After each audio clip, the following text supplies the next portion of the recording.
Hi, this is James from Tabletop Gaming Guild, and today we're going to look at the 2 to 5 player game, Lords of Waterdeep, published by Wizards of the Coast. So let's go ahead down to the table. I'm going to give you a general overview of this D&D themed game, and then we're going to come back and I'm going to give you my final thoughts. Okay, so this is what a typical setup of Lords of Waterdeep might look like. Now, a couple notes on here. It doesn't come with sleeves. I've sleeved the game. Doesn't come with these cool orange sleeves. This is actually what the cards look like for quests. And the player mats aren't laminated. We just played the game so much that we ended up laminating the player sheets. But they're still very, very good component quality. To set up the game, you're going to put 3 of these gems on each of the round spaces. You'll put 3 of these buildings out on the building tiles. And you'll put the quests out. Every player will receive 2 quests and 2 intrigue cards. The intrigue cards you're going to keep secret, and the quest cards you'll put in the active quests. Once quests are completed, they will go face down in the completed quest area. But if a quest has a little plot on here, like this is whenever you complete a piety quest, you gain 2 extra. You'll put this off to the side of your player board just to denote that you're going to be getting that. Also, you're going to get coins. Now the first player is going to get 4 coins, the second player will get 5, and so on. The game plays up to 5 players. You're going to consult the rule book. You're going to consult the rule book to determine how many of the meeples or the little player pieces you're going to get for each player. So depending on the number of players is your agents per player. Now, you will also put one of your agents down here, which I'll explain in a second. So throughout the game, actually before you start, the most important part, you're going to shuffle this deck of characters. And each person's going to get a random character. Now this character will determine your scoring bonuses for the end of the game. You're going to keep this secret. So this one here, every skullduggery and warfare quest you get, you're going to get bonus points. Now if you look at these quests, each quest is going to have a type on the top, like this is piety and commerce, and here's an example of warfare, and those are what you're going to look at for your bonus for your lord. Now there's a couple other, like a specialty lords in here, like one of them you score 6 for each building, so that's a little different, and that's how many of these you build. Now this is going to be a worker placement game, and this is actually going to be one I think is like one of the best entry-level worker placement games. So on your turn, you're going to take turns, and you're going to place your workers at the different locations on the board and do those things. I'm not going to go over every single one of them because I'm just going to be an idea of the game. But whenever you go to the location like this one, you're just going to collect that color cube. Most of the locations, you're just collecting cubes. Other locations, like here, you'll get the first player marker and an intrigue card. So this first player marker determines who goes first each round. And then the start of the round, you put one of these gems on here, which will mean something in a second.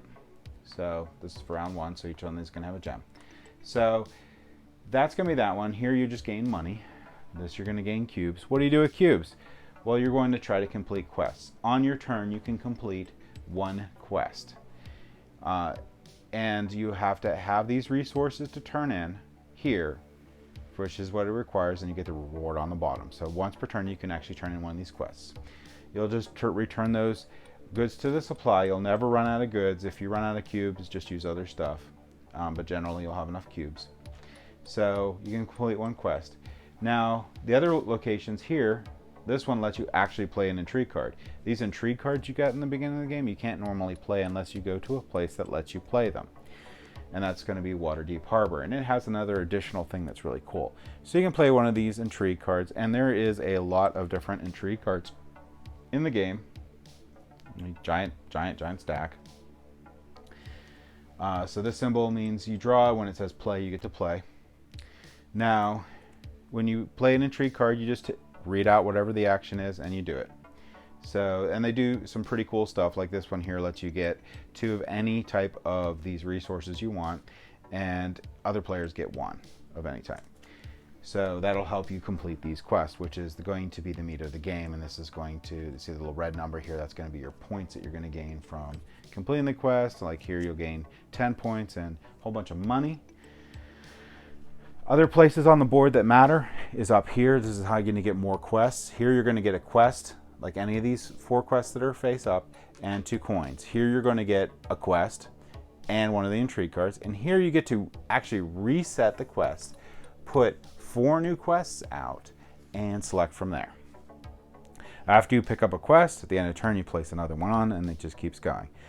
The other location on the board is you get to build. If you build something, you're going to have to pay the number of coins in the upper left hand corner, and you will get points equal to the number of gems on that location. Once you build a place, you will place it in one of these rows here, and you will take your faction marker and place it on there so you know what it is. Now, a couple of different things will happen throughout the game. When people land on this spot that is not you, they get to do the action that's up here, so they can return any 2 goods they want, or these tokens. Now these are actually like cleric and assassin, but they're just cubes, because they're obviously cubes. Anyway, so you get change any 2 different cubes in to get 3 different cubes. If another opponent does it, you get the reward on the bottom, which is 2 coins. Otherwise, if you do it, you just get the top part. So those are the buildings, and they actually give extra action places on the board throughout the game. You're going to continue on placing these, going through the rounds once, and these will go on each individual one. Once you get to this round here, round 5, everyone gets an additional worker. All right, and this is going to continue on until you get to the 8th round. The game's going to end, and the person with the most points wins. Now you'll have your points from completing your quest throughout the game, and then you will also you will flip over your Lord at the end of the game and get your bonus points for all the completed quests you had here or on this side with the ones that had the plot quests. And that is basically it. I went really quickly over it.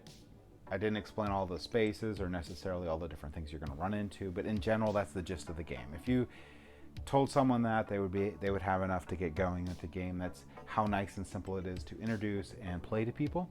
So let's go ahead back up to the table here, and I'll give you my final thoughts on Lords of Waterdeep, the board game.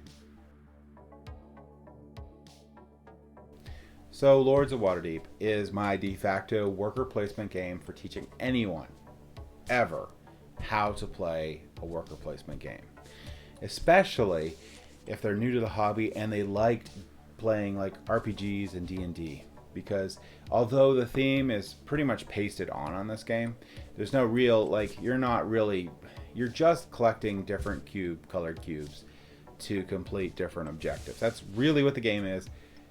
But regardless of that, it is a lot of fun. That theme seems to work. I love the theme of the D&D theme in the game. I love the different flavor texts on the cards and the quest and stuff. I like the artwork in the game and like everything about that, down to like the cool shaped money and stuff.